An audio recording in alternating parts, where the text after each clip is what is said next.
This is the weekly crime wrap-up for the week ending the 31st of August. This is where I give a fast and furious overview of what happened in crime and courts for the preceding week. Unfortunately, gun violence were the major headlines in crime this week. But before we get into it, if you like crime, please give me a follow because I do a lot of crime content.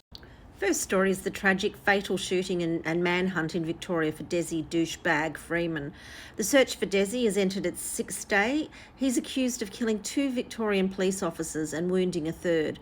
Over 450 officers from various state and federal agencies are engaged in demanding operations through Victoria's mountainous terrain, enduring snow, sub-zero temperatures and harsh rain. Freeman is believed to be armed, survival savvy and operating in remote bushland near Mount Buffalo National Park. 2 police were killed and another injured where they went to his property on Tuesday to execute a search warrant and question him over alleged sexual offences involving a child under 16. The Age are reporting the alleged incidents are believed to have occurred within the past 2 years. Freeman's wife, Amalia, has made an emotional public appeal urging him to surrender. She expressed heartbreak over the deaths of the officers and stated her and her family's full support for the Victorian police. I should note that statement came out today. Previously, the police have been questioning her and her 15-year-old son. There were some rumours that they'd been arrested, but they have been released. If you've been reading the media reports, you'll know that Freeman identifies as a self-styled sovereign citizen with deep anti-government beliefs. His descent into conspiracy theories, marked by distrust of legal and medical authority, has been documented by relatives who now distance themselves from him, but they said that it got worse in the COVID era, and I think he actually did a court case against Daniel Andrews or something, which of course he lost. I mean, I don't know if he's a sovereign citizen or he's just pathologically insane, to be honest. I'm surprised he hasn't turned up at the marches that went on in Melbourne today. It should also be noted that his deep anti-government beliefs don't stop at him from taking Centrelink, though, because in a court case last year, he said his only family income was Centrelink. So I think there's a bit of a hypocrisy there. I think he selects what laws he wants to follow. Anyway, I don't think this is going to end well for anyone. The other horrific gun violence that occurred was in Minneapolis in the USA last week. There was a devastating mass shooting unfolded at the Annunciation Catholic School during morning mass, and it was a mass, I think, that was a welcome back to school mass, and it claimed the lives of 2 children, an 8-year-old and a 10-year-old, and injured 18 others, primarily children as well. The attacker, identified as 23-year-old Robin Westman, he opened fire from outside the locked church before killing themselves. I understand the church door was locked, and if he had been able to get in, they were saying that the amount of victims may have been much greater.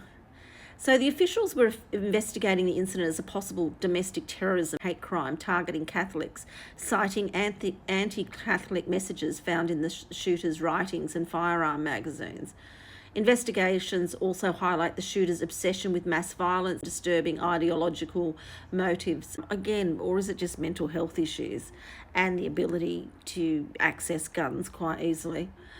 Obviously, this is both the Dezi Freeman shooting plus this one has ignited debate around firearms control and people being able to access firearms, how many they should be able to access. That's one of the issues that's been raised in Australia.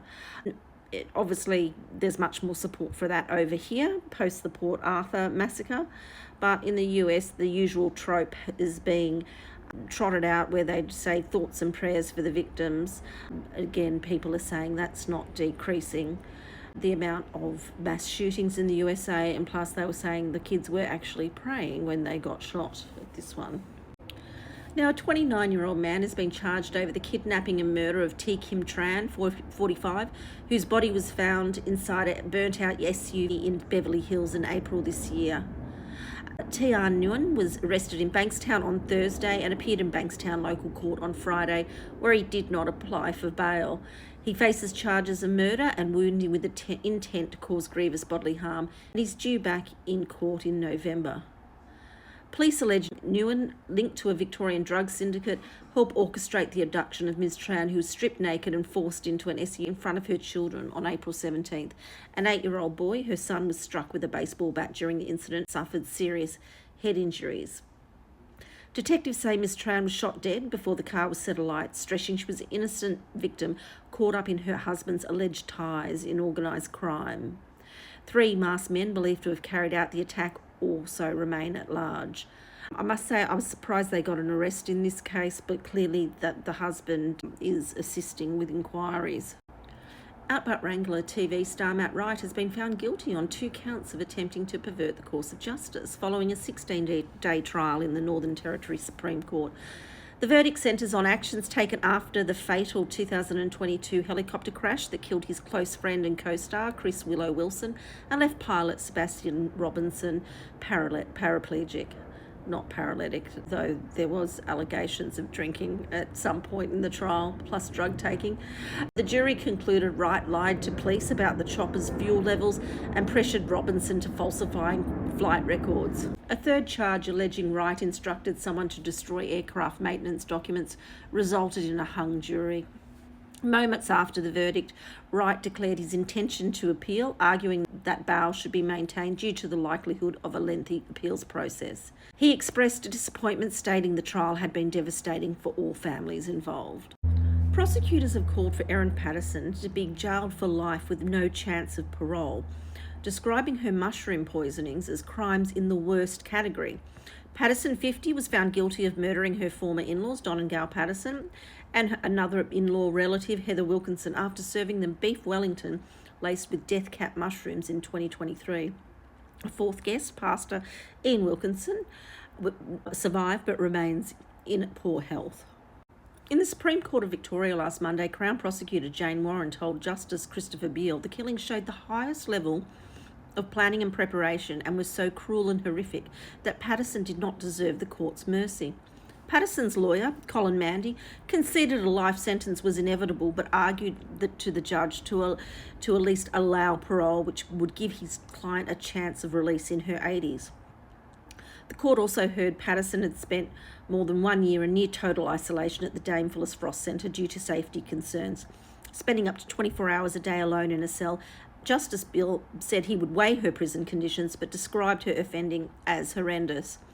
Survivor Ian Wilkinson offered forgiveness in an emotional statement, but said justice must be served for his late wife and relatives. Sentencing is scheduled for September 8th, and there's still rumours that she's going to appeal. Convicted triple murderer Seth Gonzales has been granted the right to appeal his life sentence more than 2 decades after he was jailed for killing his parents and sister at their North Ryde home in Sydney in 2001. Dubbed the baby-faced killer, Gonzales was just 19 when he murdered his father Teddy, mother Mary and sister Claudine in a crime the sentencing judge described as among the worst imaginable. That's a photo of him at 19 there. He was sentenced to 3 concurrent life terms, with court finding he was motivated by the desire to inherit the family's $1.5 million property. Now aged in his 40s, Gonzales has previously failed 5 attempts to overturn his convictions. This week, however, Justice McNaughton allowed him to challenge his sentence after new evidence was presented of post-traumatic stress disorder stemming from alleged childhood sexual abuse by a priest. While the judge described the supporting evidence as scant, she noted that delayed disclosure of abuse is well recognised and that Gonzales' condition may have been a mitigating factor not considered at the time. The case will now proceed to the Court of Criminal Appeal.